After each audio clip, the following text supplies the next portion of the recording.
बाहर निकल गए। सारे ब्राह्मण जो है उनके पीछे पीछे चल रहे हैं, सारे वेद पाठी ब्राह्मण जो अयोध्या के, ये कह रहे हैं कि ब्राह्मणों का सबसे बड़ा शुभ चिंतक कोई है तो श्री राम आप हैं, आप वन मत जाओ।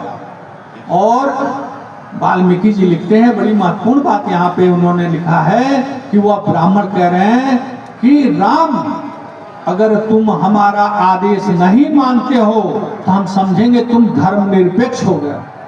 ये वाल्मीकि जी ने लिखा। धर्मनिरपेक्ष होने की निंदा ब्राह्मण कर रहे हैं कि राम धर्मनिरपेक्ष मत बनो, धर्म के सापेक्ष मत, धर्म के अनुसार काम करो, माता पिता को इस तरह से छोड़ के मत जाओ। उसके बाद से राम कहते हैं कि मेरा धर्म पिता के आज्ञा का पालन करना है। और चलते चलते अब राम रथ से उतर के ब्राह्मणों के साथ पैदल चलने लगते हैं और तमसा नदी आ जाता है। रात को वहीं रुकते हैं, बिना खाए पिए सो जाते हैं, बिना केवल जल पीकर, नदी का जल पीकर सो जाते हैं।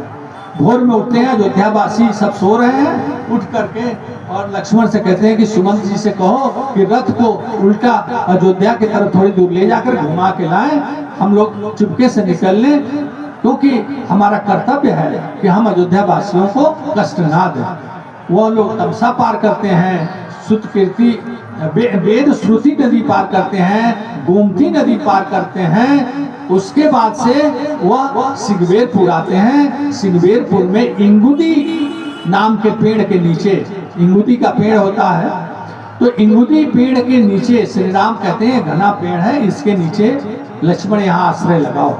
तब तक निषाद राजगुह को पता चलता है, वो भी आते हैं, वो ढेर सारा खाने पीने का सामान लेके आते हैं। श्री राम से आग्रह करते हैं, हालचाल लेते हैं लोग एक दूसरे का, कहते हैं श्री राम कुछ खा पी लीजिए। श्री राम कहते हैं कि निषाद राज, आपने दिया और हमने पा लिया, मेरा वनवास में कर्तव्य यह है कि मैं आपका दिया हुआ भोजन न लूं। हाँ, अगर आप देना चाहते हैं तो हमारे रथ के जो घोड़े हैं, महाराज दशरथ के बड़े प्रिय घोड़े हैं, अगर कुछ इनको खिला सकते हो तो समझ लेना कि मेरा पेट भर गया, मैंने खा लिया। अब निषाद राज गुड़ चने जो भी घोड़े खाते हैं उनको बड़े अच्छे से भोजन सुमंत्र जी के सहयोग से कराते हैं। और यहाँ पे जो रामचरितमानस में केवट और श्री राम का प्रसंग है, वाल्मीकि रामायण में नहीं। मांगी नाव न केवट आना, तुलसीदास जी ने बड़ा सुंदर उसका मरम का बखान किया है, लेकिन वाल्मीकि रामायण में यह नहीं है। वाल्मीकि रामायण में कि लक्ष्मण से कहते हैं श्री राम की निषाद राज से कहो कि मेरे लिए, हम लोग के लिए नाव मंगा दे। निषाद राज अपना सचिव भेज करके एक नाव मंगवाते हैं, कई नाव खड़े हैं घाट पे, और एक नाव उसमें से सचिव आगे करके और कहता है कि नाव आ गई, और श्री राम सीता जी को और लक्ष्मण जी को चढ़ा करके और वहीं पे हाथ जोड़ करके सुमंत्र जी को विदा करते हैं। सुमंत जी ये भी कहते हैं कि श्री राम, आपके बिना मैं यही चीता बना करके जल के मर जाऊंगा, मैं खाली रथ लेकर के अयोध्या कैसे जाऊंगा, वहां हाहाकार मच जाएगा। तो समझाते हैं कि सुमन जी, आप ही हमारे पिता दशरथ जी के सबसे हृदय के करीबी व्यक्ति हैं, आप ही रघुकुल की रीतियों को जानते हैं, हमारे कुल खानदान की मर्यादा को जानते हैं। आप वहां रहेंगे तो मेरे पिता जीवित रहेंगे, अन्यथा हमारे वन में जाने से। और एक बात और बड़ी विशेष उन्होंने कही कि आपका जाना इसलिए जरूरी है सुमंत्र जी कि आप जाएंगे तो माता कैकेयी को संतुष्टि हो जाएगी कि हाँ, आप मुझे वन में छोड़ के आ गए। अगर आप नहीं गए तो माता कैकेयी संतुष्ट नहीं होगी कि मैं वन में गया कि नहीं गया। आप जाकर के जब समाचार देंगे तब वो संतुष्ट हो जाए। इस प्रकार और वाल्मीकि रामायण में है कि निषाद राज को भी उन्होंने वहीं पे हाथ जोड़ लिया कि जाओ अपना सुखपूर्वक राज करो। पार करते हैं सिंगवेरपुर, पार करके गंगा में माता सीता आचमन करके वो कहती हैं कि हे गंगा मैया, मेरे पति अपने भाई के साथ और हम तीनों अगर 14 वर्षों में सकुशल लौट करके अयोध्या आ गए तो मैं एक दिन आऊंगी आपके गंगा तट पे और आपका विधिवत देवताओं की तरह पूजन करूंगी, देवी की तरह पूजन करूंगी, और 1 लाख गौ में मैं ब्राह्मणों को दान करूंगी आपके गंगा तट पे सिंगवेरपुर में आकर। इस प्रकार से पूजन करते हुए तब तक वो आगे का किनारा आ जाता है, तीनों लोग उतरते हैं, नाव छोड़ देते हैं। आगे वत्स देश, प्रयाग देश को वत्स देश भी कहते थे, जो आजकल कौशाम्बी के आसपास का, जो सिंगवेरपुर के उस पार का, वहां घना वन है, गांव दूर दूर तक दिखाई नहीं दे रहा है। घने वन में बरगद का पेड़ है। उस पेड़ के नीचे एक जगह जा करके श्री राम कहते हैं कि लक्ष्मण, ये बट वृक्ष अच्छा है, यहाँ हम लोग रात को शयन कर सकते हैं, यही तृण सैया से अपना शयन बनाओ, हमारे सैया तैयार करो। और तब वो थोड़ा तीसरे दिन, पहले दिन तमसा पे रुके, दूसरे दिन सिंगवेरपुर में रुके, वहां भी कुछ खाया नहीं, केवल जल पी के सो गए। तीसरे दिन वहां कंद मूल खाते हैं और जल पीते हैं। तीसरे दिन खाया उन्होंने और फिर वहां से चलते हैं। तो अब कहते हैं कि हम संगम की ओर चलेंगे। श्री राम लक्ष्मण से कहते हैं कि लक्ष्मण, प्रातः काल हो गया, उठ जाओ, अब हम संगम की ओर चलेंगे। अब ये तीनों लोग प्रभु श्री राम अपने भाई और सीता जी के साथ संगम की ओर चलते हैं। चलते चलते जब एक स्थान पे जब आते हैं, संगम के समीप आते हैं, तो कहते हैं कि लक्ष्मण देखो, सामने बहुत धुआं उठ रहा है, और इतना धुआं की मात्रा ज्यादा है, यह निश्चित रूप से ये भारद्वाज मुनि के आश्रम का ये धुआं है। उन्हीं के गुरुकुल में तमाम शिष्यों की संख्या बहुत ज्यादा है, इसलिए ये धुआं भारी संख्या में उठ रहा है। और लक्ष्मण देखो देखो, हाँ ये भारद्वाज मुनि का आश्रम है, क्योंकि देखो हम लोग संगम पे आ गए। वह सुनो, गंगा और जमुना के कलकल की आवाज सुनो, जहाँ दो धाराएं मिलती हैं। आजकल तो बहुत प्रदूषण हो गया है, तो धाराओं की आवाज सुनने को नहीं मिलती, लेकिन आप कल्पना करिए कि उस समय श्री राम को जो धाराएं हैं गंगा और यमुना की जब मिलती हैं, तो जो टकराहट होती है उसकी आवाज उनको सुनाई दे रही है। कहते हैं लक्ष्मण, निश्चित रूप से हम लोग संगम पे आ गए और भारद्वाज मुनि का आश्रम यही है, चलो। और चारों तरफ वन की लकड़ियां कटी हुई है, चारों तरफ वन दिखाई देता है। श्री राम कहते हैं देखो, इनके आश्रम के शिष्यों द्वारा ये वन की लकड़ियां काट करके यहाँ रखी हुई है, ये भारद्वाज मुनि का आश्रम यही है, चलो उनके द्वार पे चलते हैं। द्वार पर शिष्य दिखाई देते हैं, शिष्यों से कहते हैं कि हम भारद्वाज मुनि का, तेजस्वी मुनि का हम दर्शन करना चाहते हैं, आप अंदर समाचार दे दो कि दशरथ राम और लक्ष्मण आए हुए हैं। मुनि जब सुनते हैं, तुरंत उनको शिष्यों को दौड़ा करके बुलाते हैं, और अंदर एक जगह महातेजस्वी भारद्वाज जी अपने आसन पर बैठे हैं कुटिया के अंदर। वहां जा करके श्री राम उनके चरण छू करके और सादर प्रणाम करते हैं। बंदव गुरुपद पदुम परागा, वह वंदना करते हैं और उनका अपना परिचय देते हैं। बंदव गुरुपद पदुम परागा, सुरुचि सुबास सरस अनुरागा। हमें अमूरी में चूरन चारो, समन सकल भवरुज परिवारो। अब कथा हम लोग के अंतिम क्षण की तरफ बढ़ रही है। तो श्री राम महामुनि भरद्वाज जी के आश्रम में आ चुके हैं। भरद्वाज जी के चरण वंदना करते हैं, अपना परिचय देते हैं कि हे महामुनि, मैं दशरथ पुत्र राम हूँ, और ये मेरे छोटे भाई लक्ष्मण हैं, और ये मेरी भार्या सीता है, जनक नंदिनी है, ये जनक की पुत्री है। अपना पूरा परिचय देने के बाद कहते हैं, भरद्वाज जी कहते हैं कि राम, मैं तुम्हारा बहुत दिनों से प्रतीक्षा कर रहा हूँ, तुम अच्छा हुआ आ गए, बैठो। और उचित आसन दिलवाते हैं और अपने शिष्यों से उनकी वंदना कराते हैं, अर्घ पाद्य दे करके उनका पूजन करवाते हैं, और कहते हैं कि राम, मैंने सुना है कि तुमको अकारण वनवास भेज दिया गया, यह समाचार मुझे मिल चुका है। तब श्री राम कहते हैं कि हाँ महामुनि, मैं पिता के आदेश से आया हूँ, और मेरी एक आपसे प्रार्थना है कि मुझे आप कहीं रहने का एक स्थान बताइए जहाँ मैं सुखपूर्वक रह सकूँ।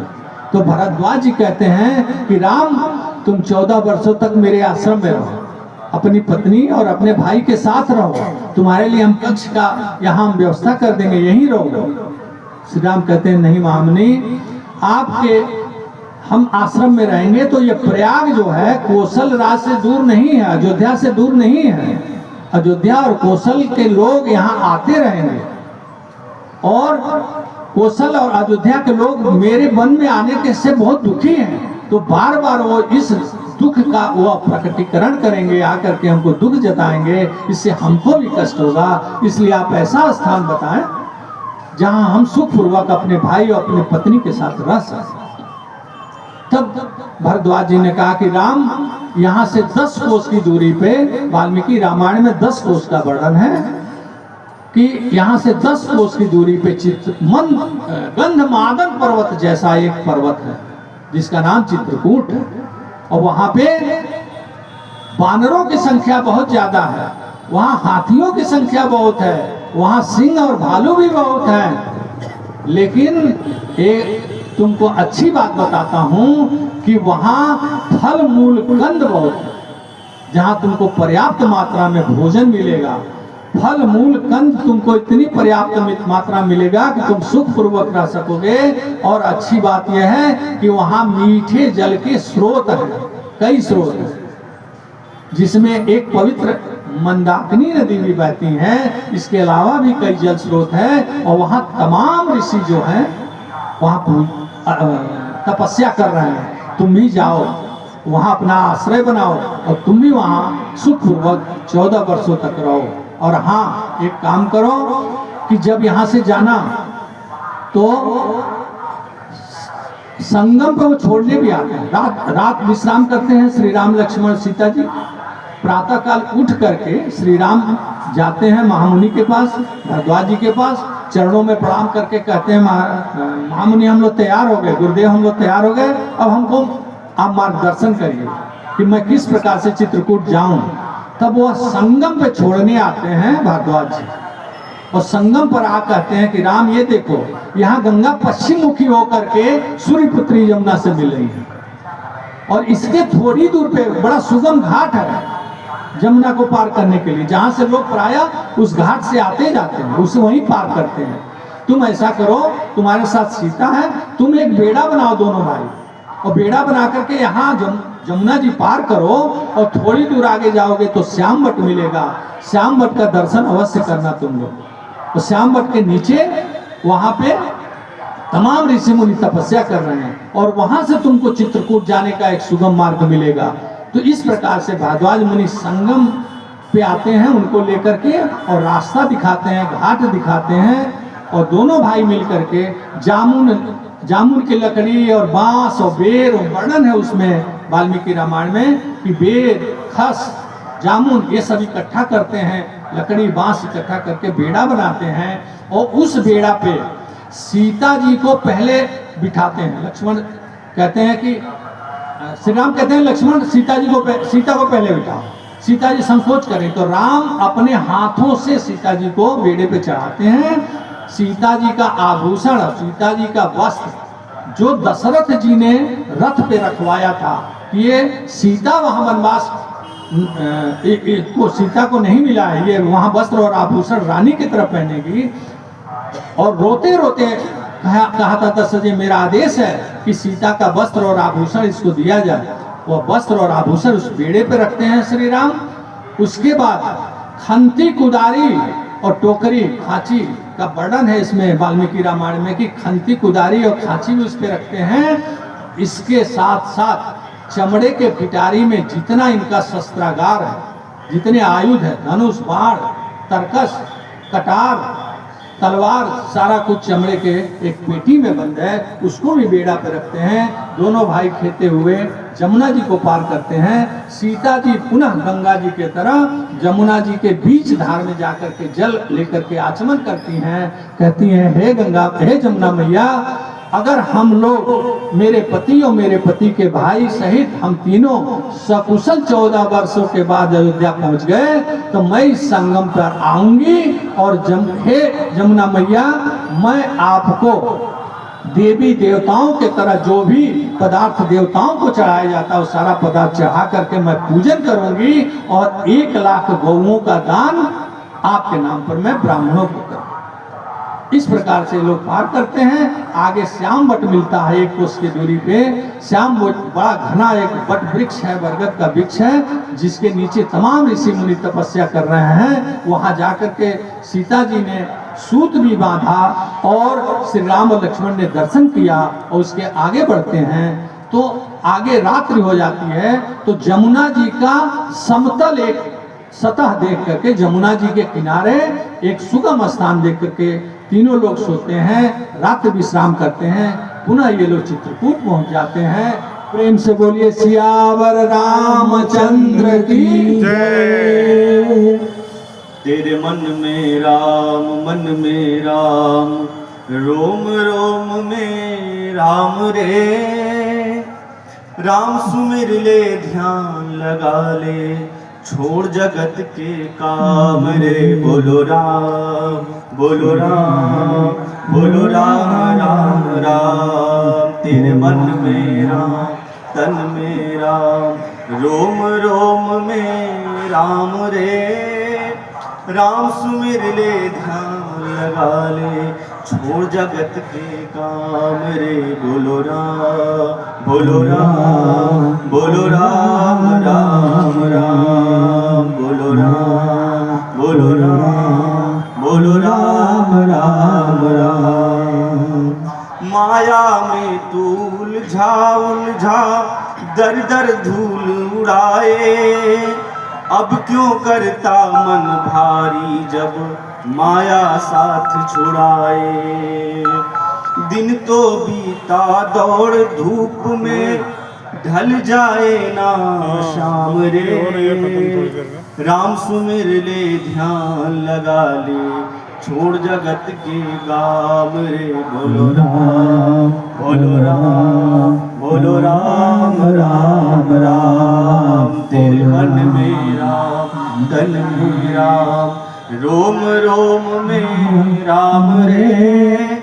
राम सुमिर ले ध्यान लगा ले, छोड़ जगत के काम रे। बोलो राम, बोलो राम, बोलो राम राम राम। बोलो राम, बोलो राम, बोलो राम राम राम। बोलो राम राम राम। सीता राम राम राम, सीता राम राम राम।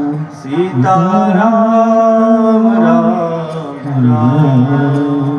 बोलिए सियावर रामचंद्र की जय। पवन सुत हनुमान की जय। सद्गुरुदेव भगवान की जय। व्यास भगवान की जय। अब हम लोग आरती करेंगे।